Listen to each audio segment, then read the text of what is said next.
नमस्कार, सुन लो यूपीएससी की इस खास पेशकश में आप सबका स्वागत है। आज हम उतर रहे हैं इतिहास की गहराइयों में, एक ऐसे दौर में जिसने उत्तर भारत की आप कह सकते हैं आर्थिक और सामाजिक नींव रखी। जी हाँ, बिल्कुल। हम बात करने वाले हैं लगभग 550 ईस्वी से 1300 ईस्वी के बीच के समय की। हाँ, और फोकस रहेगा उत्तर भारत में कृषि और शिल्प उत्पादन का संगठन कैसा था।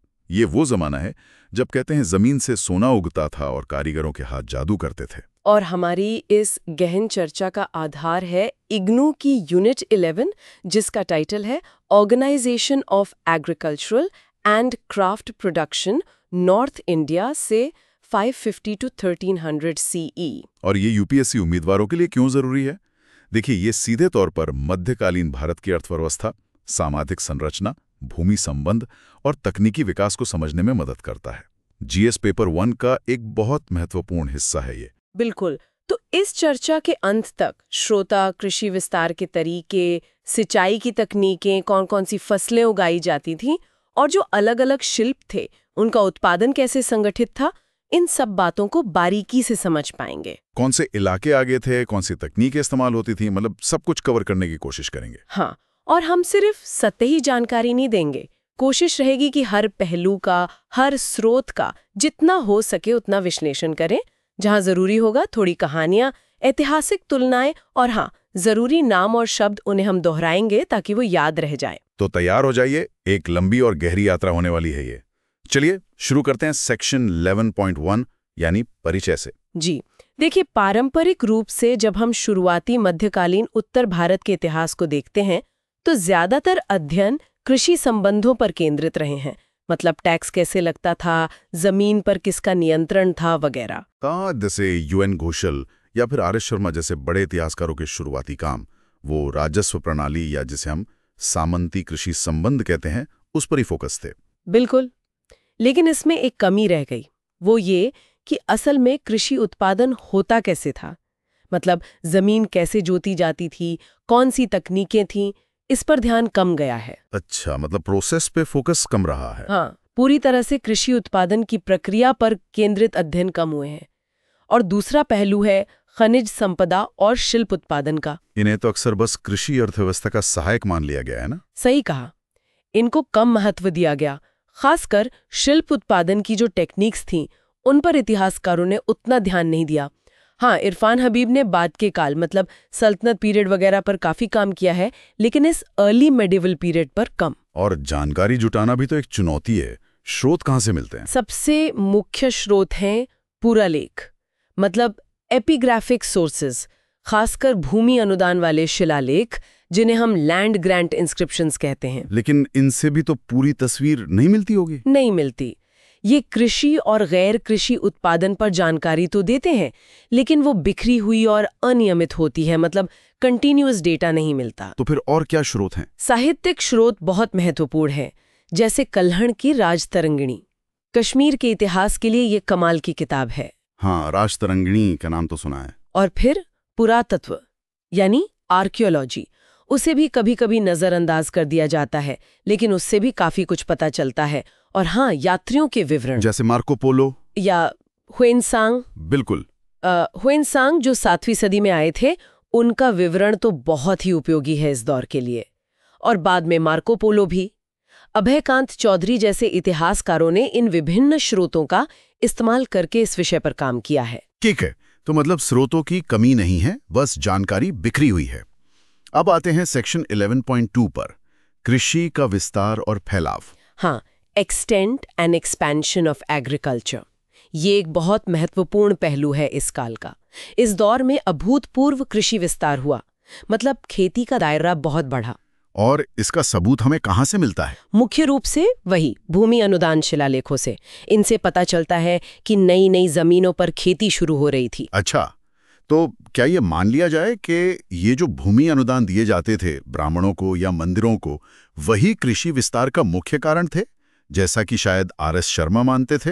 देखिए, ये पारंपरिक मत जरूर रहा है कि भूमि अनुदान कृषि विस्तार का मुख्य कारण थे, खासकर जंगली या परती भूमि को खेती योग्य बनाने में।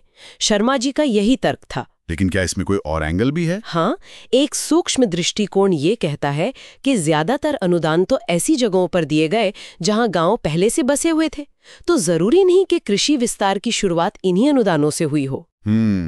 मतलब अनुदान पहले से चल रहे विस्तार को शायद गति दे रहे थे या उसे मान्यता दे रहे थे, बजाय कि उसे शुरू करने के। कुछ ऐसा ही, लेकिन इस तर्क की आलोचना भी हुई है। ये कहना कि भूमि अनुदानों ने कृषि विस्तार में कोई भूमिका नहीं निभाई, ये भी शायद सही नहीं है। इसे एक फ्लॉड कार्डिनल फैक्ट कहा गया है, मतलब एक त्रुटिपूर्ण मुख्य तथ्य। तो सच्चाई कहीं बीच में? हाँ, शायद कुछ अपवाद जरूर मिलते हैं जहां राज्य ने बंजर भूमि, जिसे खिल या खिल भूमि कहा जाता था, उसको अनुदान में देकर खेती को प्रोत्साहन किया। खेल या खेल भूमि मतलब ऐसी जमीन जो खेती लायक नहीं थी या छोड़ दी गई थी? बिल्कुल, लेकिन ये ध्यान रखना जरूरी है कि ऐसे अनुदान कुल अनुदानों का एक छोटा हिस्सा ही थे। ये अपवाद थे, नियम नहीं। ठीक है, अब जरा ह्वेनसांग की बात करते हैं। 7वीं शताब्दी में वो आए थे, उनके विवरण से क्या पता चलता है? ह्वेनसांग ने तो कमाल का ब्यौरा दिया है। उन्होंने पंजाब में कृषि समृद्धि का विस्तृत वर्णन किया है। इलाके जैसे टक, चीनपति, जालंधर, शतद्रु। हाँ, ये नाम याद रखने होंगे। टक, चीनपति, जालंधर, शतद्रु। बिल्कुल। उन्होंने बताया कि वहां मिट्टी बहुत उपजाऊ थी, फलों के पेड़ खूब थे और खास तरह की फसलें भी होती थीं। और पंजाब के अलावा? अरे, उन्होंने तो बहुत सारे कृषि महत्वपूर्ण क्षेत्रों का दौरा किया। उत्तर पश्चिम में तक्षशिला, सिंहपुर, उड़ीसा, कश्मीर, परनोत्स, राजपुर। फिर मध्य गंगा के मैदान में स्थानेश्वर, श्रुघ्न, मतिपुर, ब्रह्मपुर, गोविशाण, अहिछत्र। बाप रे, काफी लंबी लिस्ट है। हाँ, और सुनिए, मध्य भारत में कान्यकुब्ज, कन्नौज, अयोध्या, कौशाम्बी, श्रावस्ती, वाराणसी। पूर्व में वैशाली, वृज्जी, मगध, मुंगेर, कजंगल, पुंड्रवर्धन, ताम्रलिप्ति, कर्णसुवर्ण, ओड्र, ओडिशा, कोंगोद, कलिंग। और पश्चिम और मध्य में मालवा, वल्लभी, आनंदपुर, सौराष्ट्र, गुर्जर, उज्जैनी, जाजहोती, बुंदेलखंड, महेश्वरपुर। ये तो लगभग पूरे उत्तर और मध्य भारत का चक्कर लगा लिया उन्होंने। जी हाँ, और उन्होंने ये भी नोट किया कि मिट्टी की गुणवत्ता में भिन्नता थी, कहीं बहुत उपजाऊ, कहीं कम। पर उनके बयानों में क्या कोई सीमाएं भी थीं? मतलब क्या वो बहुत सामान्य बातें करते थे? हाँ, कभी-कभी उनके बयान व्यापक होते हैं, लेकिन उनके सूक्ष्म अवलोकन भी कमाल के हैं। जैसे वो बताते हैं कि कहीं जंगल ज्यादा है और कहीं खेती। उदाहरण के लिए, जालंधर को वो कृषि प्रधान बताते हैं, जबकि ओडिशा को जंगल प्रधान। अच्छा, ये कॉन्ट्रास्ट भी नोट किया उन्होंने। बिल्कुल, और कलिंग क्षेत्र का भी जिक्र है, जो कलिंग और कोंगोट के बीच पड़ता था। तो ह्वेनसांग के विवरण से तो लगता है कि खेती काफी फैली हुई थी। अब वापस भूमि अनुदान पर आते हैं। अगर वो विस्तार का मुख्य कारण नहीं थे, तो उन्होंने कैसे मदद की होगी? हाँ, देखिए, अनुदान विस्तार को प्रोत्साहित कर सकते थे। जैसे एक उदाहरण है बांग्लादेश के लोकनाथ शिलालेख का। उसमें ब्राह्मणों को वन भूमि दी गई थी, संभवतः खेती करने के लिए। और वो खिल भूमि वाली बात? हाँ, खिल यानी परती भूमि। उसे फिर से खेती लायक बनाने के लिए अनुदान देना राज्य के लिए फायदेमंद हो सकता था। इससे राज्य की आमदनी बढ़ती। लेकिन ये जरूरी नहीं कि हमेशा राज्य ही पहल करे, निजी तौर पर भी लोग ऐसा करते होंगे। अच्छा, एक और बात, क्या परती भूमि, फैलो लैंड और बंजर भूमि, वेस्टलैंड में कोई फर्क समझा जाता था? हाँ, बिल्कुल। परती भूमि वो होती है जिसे कुछ समय के लिए खाली छोड़ा जाता है ताकि उसकी उर्वरता वापस आ जाए। बंजर भूमि वो है जो प्राकृतिक रूप से उपजाऊ नहीं है या खेती के लायक नहीं है। खिल शब्द शायद दोनों के लिए इस्तेमाल होता हो या ज्यादातर बंजर के लिए। ठीक है, और कोई शिलालेख जो विस्तार की तरफ इशारा करता हो? एक कांकेर ताम्रपत्र शिलालेख है 1213-14 ईस्वी का। इसमें गांव की राजस्व उपज में वृद्धि का उल्लेख है। अच्छा, और इसका कारण? संभवतः खेती के विस्तार और सीमाओं के निर्धारण के कारण उसमें एक शब्द आता है मर्यादिकृतताएं। मर्यादिकृतताएं, इसका क्या मतलब है? इसका मतलब है जिसकी सीमाएं निर्धारित कर दी गई हों। तो गांव की सीमा बढ़ी होगी, नई जमीन खेती में आई होगी जिससे राजस्व बढ़ा। मैं दोहराती हूँ शब्द मर्यादिकृताएं। मर्यादिकृताएं, ओके। और अनुदान पाने वालों को क्या कोई खास अधिकार मिलते थे जमीन को लेकर? हाँ, अक्सर उन्हें बंजर या पड़ती भूमि को जोतने का अधिकार दिया जाता था। इसके लिए एक वाक्यांश इस्तेमाल होता था, कृशतः कर्षयतः। कृषतः कर्षयतः मतलब जोतने वाले से जुतवाने का अधिकार। हाँ, कुछ ऐसा ही कि आप खुद खेती करें या किसी और से करवाएं। इससे भी परती या बंजर भूमि को खेती योग्य बनाने में मदद मिल सकती थी। तो कुल मिलाकर कृषि का विस्तार तो हुआ और अनुदानों ने इसमें चाहे प्रत्यक्ष हो या अप्रत्यक्ष भूमिका निभाई। जी बिल्कुल। अब बात करते हैं अगले सेक्शन की 11.3 सिंचाई यानी इरिगेशन। हाँ, खेती फैली तो पानी का इंतजाम भी जरूरी हुआ होगा, लेकिन आपने शुरू में कहा था कि भूमि अनुदानों में सिंचाई का जिक्र कम मिलता है। ये नहीं, सिंचाई मौजूद थी और काफी महत्वपूर्ण भी थी। तो इसके बारे में जानकारी कहाँ से मिलती है? सबसे शानदार उदाहरण फिर से कल्हण की राजतरंगिणी से मिलता है, कश्मीर का। हाँ, वो सुइया वाला किस्सा। बिल्कुल। 12वीं सदी की राजतरंगिणी में 8वीं सदी के राजा ललितादित्य मुक्तापीड के एक बहुत ही योग्य अधिकारी या मंत्री सुइया का जिक्र आता है। सुइया, ये नाम दोबारा याद दिला दूं? सुइया, ठीक है। उन्होंने क्या किया था? सुइया ने जो किया वो इंजीनियरिंग का कमाल था उस जमाने के हिसाब से। उन्होंने वितस्ता नदी यानी आज की झेलम नदी के पानी का बड़े पैमाने पर रास्ता बदला, पत्थर हटाए, बांध बनाए और नहरों का एक पूरा जाल बिछा दिया। अच्छा, मतलब बड़े स्केल पे वाटर मैनेजमेंट। जी हाँ, बिल्कुल। भूमि सुधार भी किया और इसका असर जबरदस्त हुआ। क्या असर हुआ? एक तो खेती योग्य भूमि का क्षेत्रफल बहुत बढ़ गया, दूसरे जो बाढ़ से नुकसान होता था वो कम हो गया, और सबसे बड़ी बात, चावल की पैदावार इतनी बढ़ी कि उसकी कीमत 200 दिनार प्रति खारी से गिरकर सिर्फ 36 दिनार प्रति खारी रह गई। अरे बाप रे, 200 दिनार से 36 दिनार, ये तो मतलब लगभग 80-85% की गिरावट हो गई। है ना कमाल? ये दिखाता है कि सिंचाई का कितना बड़ा इम्पैक्ट हो सकता था। तो ये तो हुआ राज्य द्वारा किया गया एक बड़ा काम। तो क्या सिंचाई सिर्फ राज्य ही करवाता था या लोग खुद भी कुछ करते थे? नहीं, दोनों तरह की व्यवस्थाएं थीं। राज्य प्रबंधित संरचनाएं भी थीं, जैसे सोए का उदाहरण है, और सामुदायिक या व्यक्तिगत स्तर पर भी लोग कुएं, तालाब वगैरह बनवाते थे। और तकनीकों की बात करें तो क्या कोई खास तकनीक थी पानी निकालने की? हाँ, इस दौर की एक बहुत महत्वपूर्ण तकनीक थी अरघट्टा, जिसे हम आमतौर पर रहट या पर्शियन व्हील कहते हैं। अरघट्टा? हाँ, इसका जिक्र सुना है। ये क्या था? 2 चरण माने जाते हैं। 2 चरण? कैसे? पहला चरण, जिसे नोरिया कहा जा सकता है, उसमें एक बड़ा सा पहिया होता था जिसके रिम पर ही मिट्टी के बर्तन बंधे होते थे। पहिया घूमता था, बर्तन पानी में डूबते थे, भरते थे और ऊपर आकर पानी गिरा देते थे। अच्छा, मतलब पहिए के साथ ही बर्तन घूम रहे हैं? हाँ, लेकिन ये शायद बहुत गहरे कुओं के लिए उतना कारगर नहीं था। दूसरा चरण ज्यादा उन्नत था, जिसे घटमाला यानी रहट कहते हैं। घटमाला यानी बर्तनों की माला? बिल्कुल। इसमें एक रस्सी या चेन की लंबी लूप होती थी जिस पर थोड़ी थोड़ी दूरी पर बर्तन बंधे होते थे। ये लूप एक पहिए पर घूमती थी और पानी को ज्यादा गहराई से ऊपर ला सकती थी। ये ज्यादा कुशल तकनीक थी। हाँ, ये वाला सिस्टम तो देखा है गांव में। हाँ, ये ज्यादा कॉमन रहा होगा। जी, राजस्थान, गुजरात जैसे इलाकों में इसका काफी इस्तेमाल होता था। पंचतंत्र की कहानियों में भी इसका जिक्र मिलता है। और इसे चलाते कैसे थे? हाथ से या जानवरों से? इसे हाथ से भी चलाया जा सकता था, लेकिन ज्यादा पानी निकालने के लिए पशु शक्ति यानी बैल वगैरह का इस्तेमाल होता था।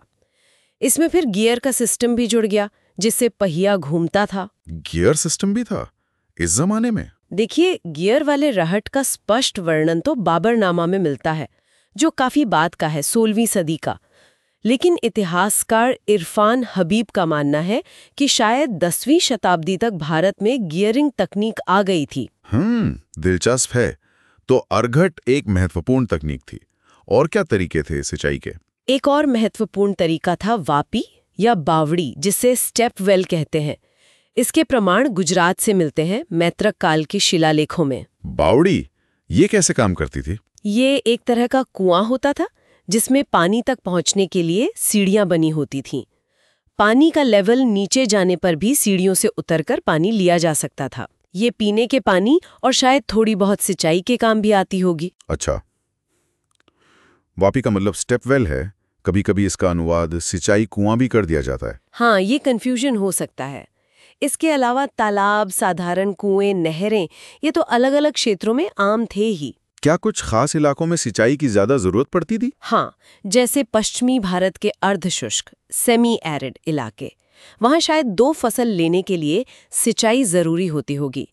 मेवाड़ से 7वीं शताब्दी के एक शिलालेख में अर्घट का जिक्र मिलता है, जो शायद 2 फसलें उगाने में मदद करता होगा। और कोई उदाहरण? उड़ीसा के शिलालेखों में हला शब्द का प्रयोग मिलता है, जो जमीन की माप की एक इकाई थी, और इस जमीन के साथ पानी निकालने का अधिकार भी जुड़ा होता था।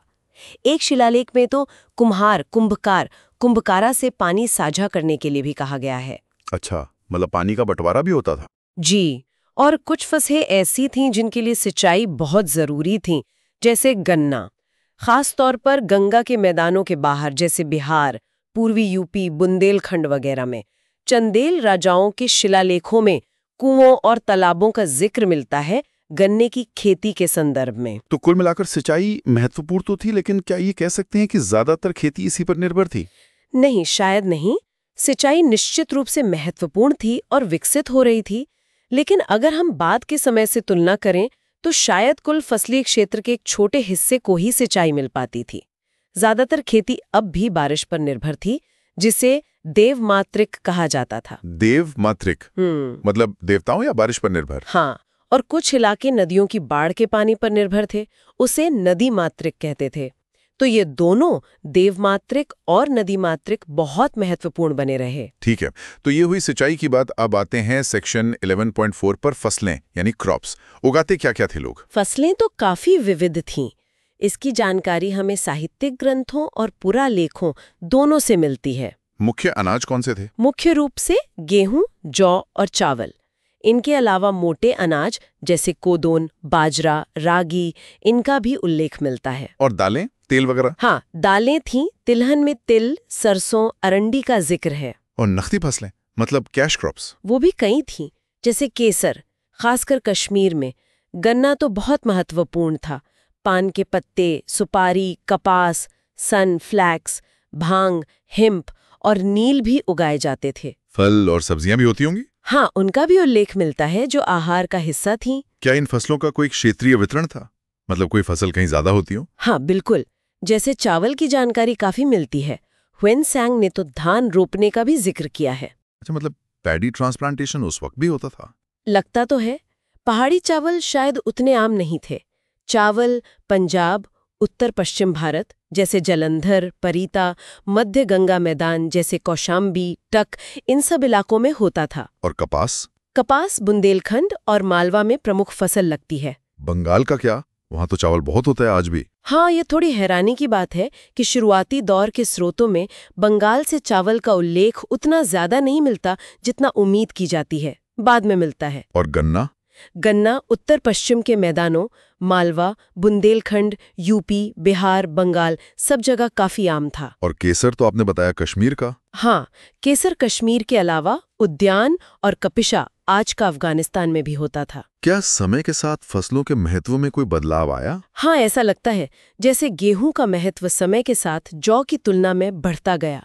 ये बात के ग्रंथों से पता चलता है। और मोटे अनाज? चीनी साक्ष्य जैसे ह्वेनसांग के, उनसे लगता है कि मोटे अनाजों का महत्व काफी था, जो शायद बाद में कुछ कम हो गया हो। ह्वेनसांग ने खानपान की आदतों के बारे में भी कुछ बताया था। हाँ, उन्होंने उल्लेख किया है कि कुछ धार्मिक मान्यताओं के कारण प्याज और लहसुन खाने पर प्रतिबंध था कुछ वर्गों में। अच्छा, और 7वीं शताब्दी के बाद कोई क्षेत्रीय विशेषताएं उभर कर आईं? हाँ, जैसे मगध बढ़िया किस्म के चावल के लिए मशहूर हो गया, वैशाली आम और केले के लिए, बंगाल में नारियल और सुपारी का महत्व बाद में बढ़ा। और मक्का, वो तो आजकल बहुत आम है। नहीं, मक्का यानी मेज इस काल में भारत में मौजूद नहीं था, वो अमेरिका से बहुत बाद में आया। ठीक है, तो फसलों की काफी विविधता थी और क्षेत्रीय पैटर्न भी थे।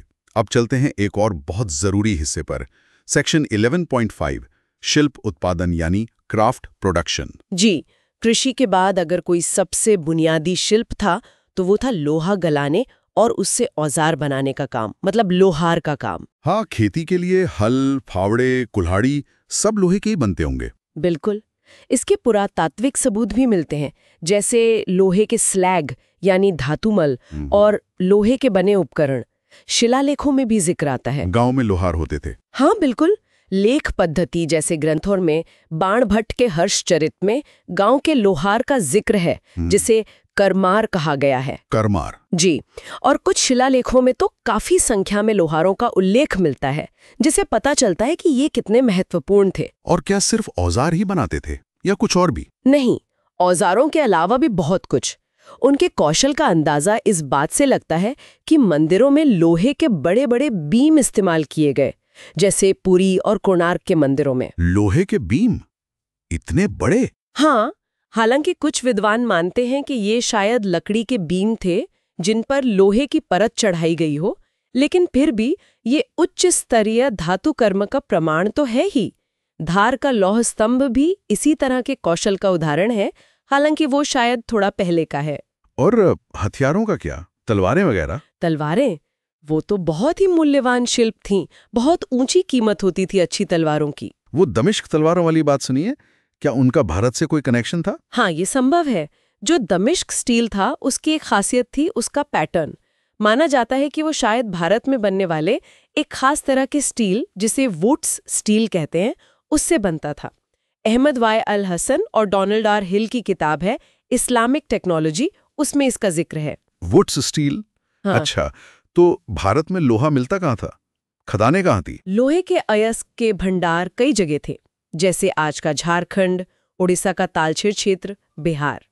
लेकिन बाद में कुछ क्षेत्रों में शायद खनन कम हो गया, जैसे हिमालय और शिवालिक की पहाड़ियों में। दक्षिण कश्मीर के कोल्हापुर इलाके में भी पूर्वेक्षण मतलब खनिज की खोज का उल्लेख मिलता है। ठीक है, ये तो हुई लोहे की बात। और कौन सी धातुएं महत्वपूर्ण थी? अलोह धातुएं। हाँ, नॉन फेरस मेटल्स भी जरूरी थे, खासतौर पर चांदी। पंजशीर, आज के अफगानिस्तान में, की चांदी की खदानों का जिक्र 10वीं सदी के अरब यात्री इब्न हौकल ने किया है। इब्न हौकल, उन्होंने क्या लिखा है? उन्होंने लिखा है कि वहां इतने बड़े पैमाने पर चांदी निकाली जाती थी कि जैसे कोई अराजक चांदी की दौड़, चियोटिक सिल्वर रश मची हो। बहुत लोग वहां खुदाई करते थे। अच्छा, और सोना? सोना मुख्य रूप से नदियों की रेत से छानकर निकाला जाता था। इसका जिक्र बाद में अबुल फजल और अल बरूनी ने भी किया है। अल बरूनी की किताब है अल जवाहिर फी जवाहिर, उसमें भी इसका वर्णन है। और तांबा? नेपाल के तांबे की खदानें महत्वपूर्ण थीं। कुमाऊं की पहाड़ियों में भी तांबा निकालने का जिक्र मिलता है, कलहण की राजतरंगिणी में और गहड़वाल राजाओं के शिलालेखों में। पारा या मरकरी भी मिलता था क्या? हाँ, अल मसूदी ने भड़ोच, गुजरात से पारा मिलने का उल्लेख किया है। ठीक है, धातुओं के अलावा और क्या चीजें थीं शिल्प उत्पादन में? पत्थर, मिट्टी और लकड़ी, ये तीनों चीजें पत्थर की चिनाई, मूर्तिकला, लैपिडरी रत्न जड़ाई, बर्तन बनाने, ईंट बनाने और बढ़ईगीरी के लिए कच्चा माल थीं। और इस दौर में तो मंदिर वगैरह भी खूब बने? बिल्कुल, प्रारंभिक मध्यकाल में कला और वास्तुकला में एक नया चरण शुरू हुआ। अलग अलग शैलियां विकसित हुईं, जैसे पूर्वी भारत में काले बेसाल्ट पत्थर का इस्तेमाल हुआ, जबकि पश्चिम और मध्य भारत में बलुआ पत्थर और संगमरमर का। कारीगरों का कौशल इनमें साफ झलकता है। अच्छा, एक और जरूरी चीज, नमक, वो कैसे बनता था? नमक उत्पादन एक प्रमुख गैर कृषि क्षेत्र था। ये तटीय इलाकों में होता था, समुद्र के पानी से, जैसे पश्चिमी और पूर्वी तट। राजस्थान की सांभर झील से भी नमक निकलता था, और पंजाब की नमक रेंज, सॉल्ट रेंज तो मशहूर थी ही। इसका जिक्र शिलालेखों में भी है। हाँ, कलचूरी, चंदेल, गहड़वाल राजाओं के शिलालेखों में नमक उत्पादन या नमक पर टैक्स का जिक्र मिलता है। सिंध में सरन डेलियार नाम की जगह के नमक भंडारों का भी महत्व था। और नमक दूर तक ले जाना महंगा पड़ता होगा। हाँ बिल्कुल, परिवहन लागत, ट्रांसपोर्ट कॉस्ट काफी महत्वपूर्ण होती थी नमक के व्यापार में। अब आते हैं वस्त्र उद्योग पर, टेक्सटाइल्स। ये तो हमेशा से भारत की खासियत रहा है। जी हाँ, और इस दौर में कपास की ओटाई और धुनाई, कार्डिंग में कुछ महत्वपूर्ण तकनीकी सुधार हुए। ओटाई और धुनाई मतलब कपास से बीज अलग करना और रेशों को साफ करना। हाँ, माना जाता है कि 6वीं-7वीं शताब्दी के आसपास वर्म गियर और क्रैंक हैंडल जैसी तकनीकों का इस्तेमाल कपास ओटने वाली मशीन में होने लगा था। अच्छा, इससे काम तेज हो गया होगा। बिल्कुल। और धुनाई के लिए धुनकी, कार्डस बो का इस्तेमाल शुरू हुआ। इसका उल्लेख 11वीं शताब्दी में मिलता है और 14वीं सदी तक ये आम हो गई थी। धुनकी, हाँ, वो धनुष जैसी होती है। और चरखा, वो कब आया? चरखा यानी स्पिनिंग व्हील, उसका पक्का प्रमाण हमें थोड़ा बाद में, लगभग 1350 ईस्वी के आसपास से मिलता है। इसका जिक्र आगे यूनिट 24 में आएगा। ठीक है, तो कपास मुख्य था और क्या इस्तेमाल होता था कपड़ों के लिए? ऊन, सन या सुतली, सन हेम्प का भी इस्तेमाल होता था। रेशम भी था। एक और फाइबर था, रेमी या रिया, रामी रिया फाइबर, उसका भी उपयोग होता था। रेशम के कुछ खास प्रकारों का जिक्र है? हाँ, ग्रंथों में कई तरह के रेशमी कपड़ों का जिक्र आता है, जैसे शोम, दुकूल, नेत्र, लाला तंतुज। ये शायद अलग अलग क्वालिटी या बुनावट के रेशम रहे होंगे। और कपड़ों पर डिजाइन वगैरह? हाँ, बाणभट्ट के हर्षचरित में बंधेज तकनीक यानी टाई एंड डाई का बहुत सुंदर वर्णन मिलता है। अच्छा, बंधेज तकनीक भी इतनी पुरानी। अब कुछ और छोटे मोटे शिल्पों की बात कर लेते हैं। हाँ, जैसे तेल पेरना, तेलियों को तैलिका कहा जाता था। चीनी या गुड़ बनाना, जिसे गुड़ा कहते थे, शराब बनाना, लिकर मेकिंग, और चमड़े का काम करने वाले यानी चर्मकार। तेल कैसे पेरते थे? कोलू वगैरह थे? हाँ, तेल पेरने के लिए पहिए या चक्र का उल्लेख तो मनुस्मृति और महाभारत जैसे पुराने ग्रंथों में भी है। शुरुआती कोलू शायद हाथ से चलते थे, जिन्हें तिल यंत्र कहते होंगे। तिल यंत्र। और बाद में घनक या घाणा घाणी शब्द आता है, और कोलू शब्द का प्रयोग ग्वालियर के एक 9वीं शताब्दी के शिलालेख में मिलता है। अच्छा, तो कोलू शब्द 9वीं सदी से मिलने लगता है। जी, शिलालेखों में यंत्र, मशीन और यंत्र गृह, मशीन हाउस में फर्क भी किया गया है, मतलब जहां कोलू लगा होता था वो जगह। हिमाचल प्रदेश से 804 ईस्वी के एक शिलालेख में उत्पीड़ना शब्द का इस्तेमाल हुआ है। उत्पीड़न मतलब दबाना या निचोड़ना। हाँ, ये शायद तेल उत्पीड़ यंत्र यानी तेल निकालने वाले यंत्र के संदर्भ में है। एक और बात, उत्तर भारत की घानी जो घूमती थी, रोटरी, और दक्षिण भारत के चक्कू जो एक घूमने वाले ओखली और मूसल जैसा होता था, इनमें शायद तकनीक का अंतर था। ये तकनीकी बारीकियां हैं। अब गन्ने से गुड़ शक्कर बनाने का क्या? गन्ने की पेराई भी शायद तेल पेरने वाली तकनीक से ही जुड़ी थी। गन्ने के रस निकालने के लिए इक्षु यंत्र का उल्लेख मिलता है। इक्षु यंत्र। हाँ, और ये उद्योग काफी बड़े पैमाने पर भी होता होगा, जहाँ बगान होते होंगे और कई लोग काम करते होंगे। क्या चीनी बनाने का ज्ञान भारत में बाहर से आया, चीन से? ऐसा माना जाता है कि रिफाइंड चीनी बनाने का ज्ञान शायद चीन से भारत आया। मध्य 7वीं शताब्दी में एक चीनी दूत के भारत आने और यहाँ से ये ज्ञान ले जाने का उल्लेख है। लेकिन भारत में खांड और शर्करा बनाने का ज्ञान इससे काफी पहले से था। अच्छा, मतलब बेसिक गुड़ शक्कर पहले से बनती थी, रिफाइनिंग शायद बाद में सीखी। अब शराब की बात? हाँ, शराब या मदिरा के संदर्भ तो प्राचीन साहित्य में खूब मिलते हैं। ह्वेनसांग ने भी इसका जिक्र किया है। एक नाटक है मोहराज पराजय, उसमें बड़े पैमाने पर शराब उत्पादन का उल्लेख है और ये राज्य के राजस्व का एक स्रोत भी था। क्या इस जमाने में डिस्टिलेशन यानी आसवन विधि से शराब बनती थी? ये एक बहस का मुद्दा है। जोसेफ नीदम जैसे विद्वानों ने तर्क दिया है कि आसवन विधि भारत में थी, लेकिन इस प्रारंभिक काल के लिए इसके पुख्ता प्रमाण कम मिलते हैं। हाँ, ये संभव है कि गैर स्पिरिट युक्त यानी कम अल्कोहल वाले फर्मेंटेड पेय पदार्थ बनते हों। ठीक है। और आखिरी शिल्प चमड़े का काम। हाँ, खाल और चमड़े का काम। इसका उल्लेख स्रोतों में उतना ज्यादा नहीं मिलता जितना बाकी शिल्पों का। चर्मकारस का उल्लेख शिलालेखों में आता है, जैसे पूर्वी भारत के पश्चिम भाग शिलालेख में। उन्हें किस रूप में दर्शाया गया है? उन्हें अक्सर धार्मिक प्रतिष्ठानों से जुड़े हुए दिखाया गया है। ये स्पष्ट नहीं है कि वो सिर्फ चमड़े का काम करते थे या कृषि श्रमिक के तौर पर भी काम करते थे।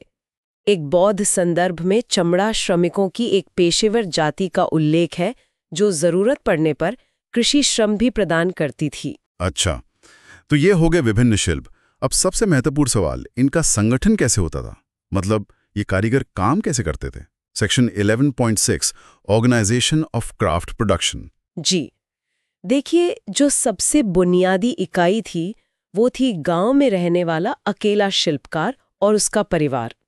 वो कृषि समुदाय के बीच ही रहता था और अपनी सेवाएं देता था। कौन कौन से कारीगर आमतौर पर गांव में मिल जाते थे? बिखरे हुए संदर्भों से पता चलता है कि कुम्हार, जुलाहे, बढ़ई, गुड़ बनाने वाले, तेली, चमड़ा कारीगर, शराब बनाने वाले, ये सब ग्रामीण इलाकों में मौजूद थे। क्या ये लोग गांव में सबके साथ ही रहते थे या अलग? कुछ समूहों को, खासकर जो अशुद्ध माने जाने वाले कामों से जुड़े थे, जैसे चमड़े का काम, उन्हें शायद गांव में थोड़ी अलग थलग बस्तियों में रहना पड़ता था। उन्हें अछूत समझा जाता था। स्थिति में क्षेत्रीय भिन्नता भी थी। हाँ बिल्कुल, जैसे जुलाहों की सामाजिक स्थिति अलग अलग क्षेत्रों में भिन्न हो सकती थी। जैन ग्रंथों में कारीगरों को 2 हिस्सों में बांटा गया है, नारुआ यानी स्वच्छ और अनिवासित शूद्र यानी अस्वच्छ या जो गांव के अंदर नहीं रह सकते। चमड़ा श्रमिकों को लगातार अस्वच्छ श्रेणी में रखा गया है। और कारू शब्द का क्या मतलब था? सामान्य कारीगर। हाँ, कारू का मतलब कारीगर होता था, लेकिन उनकी स्थिति पर भी बहस है कि वो शूद्र वर्ण में किस पायदान पर थे। गांव में कारीगरों और बाकी लोगों के बीच संबंध कैसे थे? क्या वो जजमानी सिस्टम जैसा कुछ था? हाँ, जजमानी प्रणाली से मिलती जुलती व्यवस्था के संकेत मिलते हैं। सेवा के बदले अनाज या वस्तुएं लेने का संबंध। खासतौर पर एक ग्रंथ है लेख पद्धति। लेख पद्धति ये क्या है? ये गुजरात से मिला दस्तावेजों का एक संग्रह है जिसमें कानूनी और व्यावसायिक दस्तावेजों के नमूने हैं। इसमें 5 करुक नहीं, हाँ, करुक, ये 5 थे: बढ़ई, लोहार, कुम्हार, नाई और धोबी। ये गांव वालों को अपनी निश्चित सेवाएं देते थे और बदले में उन्हें फसल का एक हिस्सा मिलता था। अच्छा, मतलब फिक्स पेमेंट जैसा। हाँ, उन्हें बीज और उपयोग के लिए भी अनाज दिए जाने का प्रावधान था, जिसे बीज के लिए उपज का हिस्सा कहा गया है। तो क्या ये जजमानी व्यवस्था पूरे उत्तर भारत में और सभी कारीगरों पर लागू होती थी? शायद नहीं। इस पर जोर देना जरूरी है कि लेख पद्धति का साक्ष्य सीमित है। पहली बात, ये गुजरात के खास इलाके और समय का है। दूसरी बात, इसमें सिर्फ 5 कारीगरों का नाम है जिन्हें करुक कहा गया। गांव वालों को तो इनके अलावा भी जरूरतें होती होंगी, जैसे तेल पेरने वाले की, जुलाहे की, शराब बनाने वाले की। हाँ बिल्कुल। तो उनकी जरूरतें कैसे पूरी होती थी? शायद उनके साथ अलग तरह के संबंध होते होंगे या वो बाजार पर निर्भर होते होंगे। तो जजमानी जैसा सिस्टम रहा होगा, पर शायद उतना व्यापक और कठोर नहीं जितना बाद के समय में हुआ। ठीक है, तो ये तो हुई गांवों की बात। क्या कारीगर बड़े गांव या कस्बों में भी रहते थे? हाँ बिल्कुल। अक्सर ऐसा होता था कि किसी खास शिल्प की मांग गांव में उतनी नहीं होती थी कि कारीगर सिर्फ उसी पर निर्भर रह सके। तो विशेषज्ञ कारीगर बड़े गांव या कस्बों में बस जाते थे और आसपास के कई गांवों को अपनी सेवाएं देते थे। तो मतलब जजमानी संबंध और बाजार व्यवस्था दोनों का मिश्रण था? हाँ, ऐसा लगता है।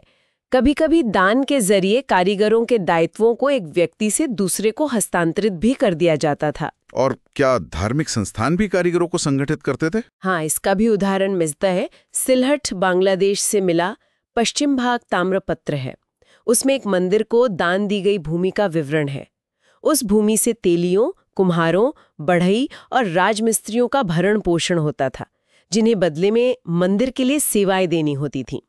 हर कारीगर को लगभग 7.5 एकड़ जमीन दी गई थी। अच्छा, मतलब मंदिर अपनी जरूरतें पूरी करने के लिए कारीगरों को जमीन दे रहा था। जी। अब बात करते हैं कारीगरों के संकेंद्रण की, मतलब कहाँ कारीगर ज्यादा इकट्ठे होते थे। हाँ, कहाँ पर?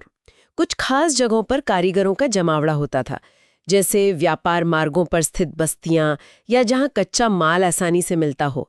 इन जगहों पर बाहर से खाने पीने का सामान भी लाया जाता था। ऐसी बस्तियों को क्या कहते थे? एक शब्द मिलता है, करवट या खरवट। करवट या खरवट? ये ऐसी बस्ती होती थी जो ग्राम गांव से बड़ी होती थी, लेकिन नगर शहर से छोटी। करवट या खरवट, इनकी क्या खासियत थी? इनमें कारीगरों और किसानों दोनों की अच्छी खासी संख्या होती थी। इनका आकार और इनमें शिल्प उत्पादन की प्रमुखता इन्हें गांव से अलग करती थी। इन्हें एक तरह का शहरी केंद्र माना जा सकता था। क्या ये बाजार शहर जैसे होते थे? हाँ, ये आगे चलकर हट्टा यानी बाजार या मंडी में विकसित हो सकते थे। और बड़े शहरों का क्या, जिन्हें पत्तन कहा जाता था? हाँ, पत्तन मतलब एक फलता फूलता शहर।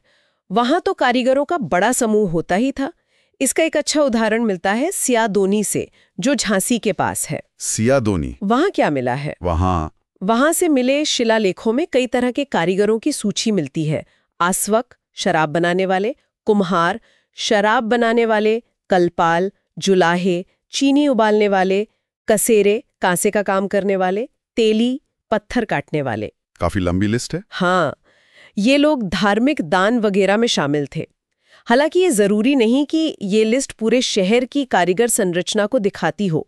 एक और उदाहरण है सैंडरका का जैन पवित्र स्थल 12वीं सदी के अंत का। ठीक है, तो शहरों में कारीगर थे, क्या वो संगठित थे, जैसे गिल्ड या श्रेणियां होती थीं? हाँ, अब आते हैं श्रेणियों पर। श्रेणियां। श्रेणियां मुख्य रूप से शहरी परिवेश में ही मिलती हैं। श्रेणियां मतलब कारीगरों के संगठन या गिल्ड्स? बिल्कुल। अक्सर ये मंदिर या मठ जैसे केंद्रों के आसपास केंद्रित होती थीं। कुछ उदाहरण मिलते हैं जहां कारीगरों, जिन्हें कम्मिन्स कहा गया है, उन्होंने मिलकर शिलालेख खुदवाए, जैसे चालुक्य क्षेत्र में पाड़ी नाम की जगह पर, या बंगाल में मंगलकोट के पास पेड़ापल्ली गांव के जुलाहों का उल्लेख है। तो क्या ये श्रेणियां जजमानी व्यवस्था से अलग थीं? हाँ, ये अलग थीं। श्रेणियां खास तौर पर कुछ शिल्पों में ज्यादा दिखती हैं, जैसे तेली। ग्वालियर क्षेत्र में तेलियों की श्रेणियों का जिक्र है। मध्य भारत के करितलाई शिलालेख में शराब बनाने वालों, कल्पला की श्रेणी का उल्लेख है। बंगाल के वरेंद्र क्षेत्र में शिल्पिन्स की गोष्ठी का जिक्र है। सियादोनी में पत्थर काटने वालों की श्रेणी थी। गोष्ठी? ये श्रेणी जैसी ही थी? हाँ, गोष्ठी भी एक तरह का समूह या संगठन होता था, लेकिन ये स्पष्ट नहीं है कि क्या सभी कारीगर समूहों की औपचारिक श्रेणियां थीं या नहीं। इन श्रेणियों का काम क्या होता था? फंक्शन क्या था? इसके बारे में हमें कानून संग्रहों जैसे स्मृति ग्रंथों और शिलालेखों से पता चलता है। आमतौर पर एक श्रेणी एक ही जाति के सदस्यों से बनती थी और शिल्प पीढ़ी दर पीढ़ी हस्तांतरित होता था। मतलब पारिवारिक और रिश्तेदारी के बंधन मजबूत होते होंगे। हाँ, बिल्कुल। श्रेणी में शामिल होने के लिए शायद एक ट्रेनिंग पीरियड या प्रशिक्षुता चरण, अप्रेंटिसशिप भी होता होगा। जुलाहों के लिए तो 4 चरणों का उल्लेख भी मिलता है। क्या इन श्रेणियों का कोई लीडर होता था? हाँ, श्रेणी के प्रमुख होते थे, जिन्हें महत्तक या महारस कहा जाता था। जैसे ग्वालियर के पास गोपागिरी के तेलियों की एक श्रेणी थी, जिसके प्रमुख को महारास कहा गया है। इनकी संख्या और उपाधियां अलग-अलग हो सकती थीं। और इनकी गतिविधियां क्या थी? मतलब ये करती क्या थी? कई तरह की गतिविधियां थीं। एक तो ये आपसी सहायता संघ, म्यूचुअल एड एसोसिएशन की तरह काम करती थीं। सदस्यों की मदद करना, बीमा जैसी सुविधा देना, बाहरी उत्पीड़न का मिलकर विरोध करना। अच्छा, मतलब सोशल सिक्योरिटी जैसा कुछ। हाँ, और ये सामूहिक हितों के लिए भी काम करती थी, जैसे मिलकर कोई धर्म का काम करना या दान देना। ये लोग सामूहिक रूप से पैसा जमा भी करते थे। क्या ये श्रेणियां खुद उत्पादन का काम भी लेती थी? मतलब एक यूनिट की तरह कॉन्ट्रैक्ट लेना? देखिए, बाद के समय में तो ऐसा होता था, लेकिन इस खास दौर 550 to 1300 CE के लिए इसके स्पष्ट प्रमाण थोड़े कम हैं। हाँ, ये जरूर पता चलता है कि श्रेणियां जमा स्वीकार करती थीं और उसके ब्याज से दान या अन्य काम करती थीं। कोई उदाहरण? हाँ, जैसे भिनमाल में जगत स्वामिन के सूर्य मंदिर का एक शिलालेख है 1249 CE का। उसमें उल्लेख है कि एक श्रेणी ने जमा स्वीकार किया और उसके ब्याज से मंदिर के लिए योगदान दिया। तो श्रेणियां एक महत्वपूर्ण संस्था थीं शहरी कारीगरों के लिए, लेकिन क्या ये कारीगर पूरी तरह स्वतंत्र थे या किसी पर निर्भर थे? ये एक अहम सवाल है। कारीगरों की व्यापारियों पर निर्भरता के प्रमाण तो मिलते हैं, लेकिन कारीगरों की श्रेणियों पर निर्भरता उतनी स्पष्ट नहीं है। व्यापारियों पर निर्भरता कैसे? जैसे नारद स्मृति में ऐसे कारीगरों का उल्लेख है जो श्रेष्ठियों यानी बड़े व्यापारियों या सेठों से जुड़े होते थे। एक आशीरवाड़ा शिलालेख है, वो शर्तों को और स्पष्ट करता है। क्या शर्तें थी? उसमें 2 तरह के कारीगरों का जिक्र है। आश्रित कारीगर, आश्रिता, जो शायद व्यापारी पर निर्भर थे, और स्वतंत्र कारीगर, अनाश्रिता, जो स्वतंत्र रूप से काम करते थे। आश्रित और अनाश्रित। हाँ, और जैन विद्वान हेमचंद्र, जो बाद के हैं, वो और स्पष्ट करते हैं। वो कहते हैं कि श्रेष्ठी या व्यापारी वित्तदाता, मर्चेंट फाइनेंसियर 18 श्रेणियों या उप श्रेणियों, खंड श्रेणी के गवर्नर या नियंत्रक, दुर्गपालकस जैसे थे। अच्छा, मतलब व्यापारी श्रेणियों को कंट्रोल करते थे। ऐसा लगता है। हेमचंद्र ने कई शिल्पों की सूची भी दी है। जुलाहे, जूता बनाने वाले, लोहार, कुम्हार, बढ़ई, नाई वगैरह। उन्होंने मुखिया या महाजन का भी उल्लेख किया है। इससे कुछ कारीगर समूहों की अधीनस्थ स्थिति तो साफ नजर आती है। तो मतलब जहां एक तरफ श्रेणियां कारीगरों को कुछ हद तक स्वायत्तता और सुरक्षा देती थीं, वहीं दूसरी तरफ व्यापारियों पर उनकी निर्भरता भी बढ़ रही थी। जी बिल्कुल। तस्वीर काफी जटिल है। अलग अलग क्षेत्रों में, अलग अलग शिल्पों में और अलग अलग समय पर स्थिति भिन्न रही होगी। बिल्कुल। तो ये था शिल्प उत्पादन के संगठन का विस्तृत विश्लेषण। अब आते हैं इस यूनिट के सारांश पर। सेक्शन 11.7 मुख्य बातें क्या रहीं? हाँ, तो संक्षेप में कहें तो पहला, उत्तर भारत में 550 से 1300 ईस्वी के बीच कृषि का विस्तार एक महत्वपूर्ण प्रक्रिया थी। हालांकि इसमें भूमि अनुदान की भूमिका पर इतिहासकारों में बहस है।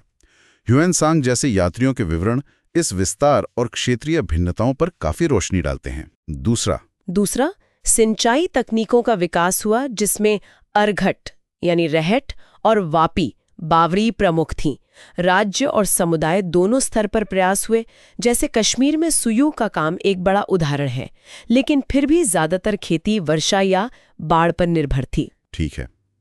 तीसरा, इस दौर में विविध फसलें उगाई जाती थीं, जिनमें मुख्य अनाज गेहूं, जौ, चावल, दालें, तिलहन के साथ साथ नकदी फसलें जैसे गन्ना, कपास, नील, केसर भी शामिल थीं। फसलों के उत्पादन में क्षेत्रीय भिन्नताएं भी थीं। चौथा, शिल्प उत्पादन अर्थव्यवस्था का एक अहम हिस्सा था। इसमें काफी परिष्कृत काम होता था, जैसे लोहे की तलवारें और मंदिरों के बीम बनाना। अलोहा धातुएं, चांदी, सोना, तांबा का खनन और उपयोग होता था। पत्थर और लकड़ी का काम उन्नत था। नमक और वस्त्र उद्योग भी महत्वपूर्ण थे। वस्त्रों में कपास ओटने, धुनने जैसी तकनीकी सुधार भी हुए। और पांचवां और आखिरी बिंदु, शिल्प उत्पादन का संगठन विविध था। इसमें गांव में काम करने वाले व्यक्तिगत कारीगर और उनके परिवार थे। कुछ जगहों पर जजमानी जैसी प्रणालियां थीं। कारीगरों का संकेंद्रण करवट और पत्तन जैसे अर्ध शहरी और शहरी केंद्रों में होता था, और शहरों में श्रेणियां भी मौजूद थीं। हाँ, और श्रेणियों ने आपसी सहायता प्रदान की, सामूहिक धन का प्रबंधन किया, लेकिन साथ ही कारीगरों ने व्यापारियों, सृष्टि पर निर्भरता भी दिखाई। बिल्कुल सही। ये है मुख्य निष्कर्ष। बहुत बढ़िया। ये पूरी चर्चा यूपीएससी मेंस के लिहाज से बहुत ही उपयोगी है, खासकर जीएस पेपर 1, जहां भारतीय विरासत, संस्कृति और इतिहास के तहत मध्यकालीन अर्थव्यवस्था और समाज को समझना होता है। जी हाँ, ये समझना कि कैसे कृषि और शिल्प ने उस समय की अर्थव्यवस्था और समाज को आकार दिया, ये हमें भारत की आर्थिक संरचनाओं की गहरी जड़ों तक ले जाता है। कैसे उत्पादन के तरीके, सामाजिक संबंध, तकनीकी विकास, ये सब आपस में जुड़े हुए थे। बिल्कुल। और ये जानना भी दिलचस्प है कि कैसे सदियों पुरानी तकनीकें जैसे रहट या बावड़ी या फिर कारीगरों के संगठित होने के तरीके आज भी किसी न किसी रूप में हमें देखने को मिल जाते हैं। सही कहा, इतिहास कभी पूरी तरह खत्म नहीं होता। हाँ, इस पर सोचते हुए एक सवाल मन में आता है, ये जो उस दौर की श्रेणियां थीं, क्या हम उनकी तुलना आज के व्यापार संघों या कोऑपरेटिव सोसाइटी से कर सकते हैं? उनमें क्या समानताएं या अंतर रहे होंगे? ये सोचने वाली बात है। हाँ, ये तुलना दिलचस्प हो सकती है। हालांकि दोनों का सामाजिक आर्थिक संदर्भ बहुत अलग है। ये आगे शोध का विषय हो सकता है। बिल्कुल। तो श्रोताओं के लिए ये एक विचार बिंदु छोड़ते हुए हम आज की ये गहन चर्चा यहीं समाप्त करते हैं। उम्मीद है आपको ये विश्लेषण पसंद आया होगा और आपके लिए उपयोगी साबित होगा। जी, उम्मीद तो यही है। अगर आपको ये गहराई पसंद आई और आप चाहते हैं कि हम ऐसे ही स्रोतों का विस्तृत विश्लेषण करते रहें, तो सनलो यूपीएससी यूट्यूब चैनल को सब्सक्राइब करना बिल्कुल ना भूलें। हाँ, और इस वीडियो को लाइक जरूर करें, अपने साथी उम्मीदवारों के साथ शेयर करें। और हाँ, सबसे जरूरी बात, नीचे कमेंट सेक्शन में हमें जरूर बताएं कि आपको इस चर्चा में सबसे दिलचस्प क्या लगा, या अगर आपके कोई सवाल हैं, हम कोशिश करेंगे जवाब देने की। आपके फीडबैक का इंतजार रहेगा। तो फिर मिलेंगे एक और स्रोत के साथ एक और गहरी और विस्तृत चर्चा में। तब तक के लिए पढ़ते रहिए, सीखते रहिए। नमस्कार।